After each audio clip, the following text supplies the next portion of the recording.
Cette offensive à Gaza avait suspendu le temps judiciaire en Israël. Il vient de reprendre. Benyamin Netanyahou est devant le juge depuis la mi-journée. Le Premier ministre israélien est jugé au pénal pour corruption, fraude et abus de confiance. C'est une première dans l'histoire du pays. Vous le suivez pour nous, Claire Duhamel. Bonjour.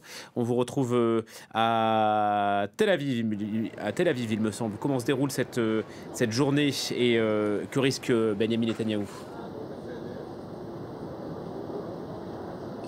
Bonjour, oui, on est ici à proximité du tribunal à Tel Aviv où on a suivi cette première journée d'audience toute la journée. Alors ma collègue de la chaîne anglaise de France 24, Noga Tarnopolsky, était dans la salle d'audience. Elle raconte que Benyamin Netanyahou a été entendu pendant une durée totale d'environ 5 heures. Il y a eu aussi les avocats qui ont parlé évidemment, et le Premier ministre doit se défendre d'accusations qui touchent en fait 3 affaires différentes qui vont de l'abus de confiance, de la fraude, jusqu'à la charge la plus haute qui est celle de corruption.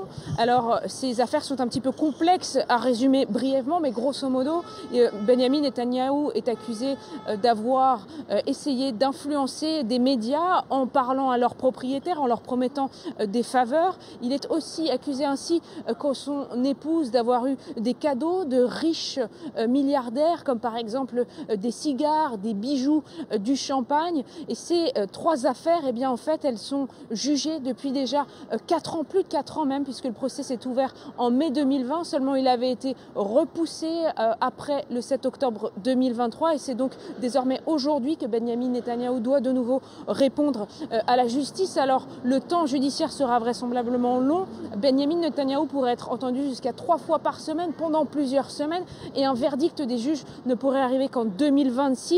En tout cas, le Premier ministre israélien est le premier en exercice à devoir répondre de ses actes devant un procès pénal. Il risque plusieurs années en prison et on voit aussi que sa figure et ce procès divise énormément la société israélienne, puisque aujourd'hui, devant ce tribunal, il y avait à la fois plusieurs supporters, très fervents supporters de Benyamin Netanyahou, ainsi que de très fervents opposants à Benyamin Netanyahou qui se rencontraient et s'opposaient face à la figure du Premier ministre Benyamin Netanyahou.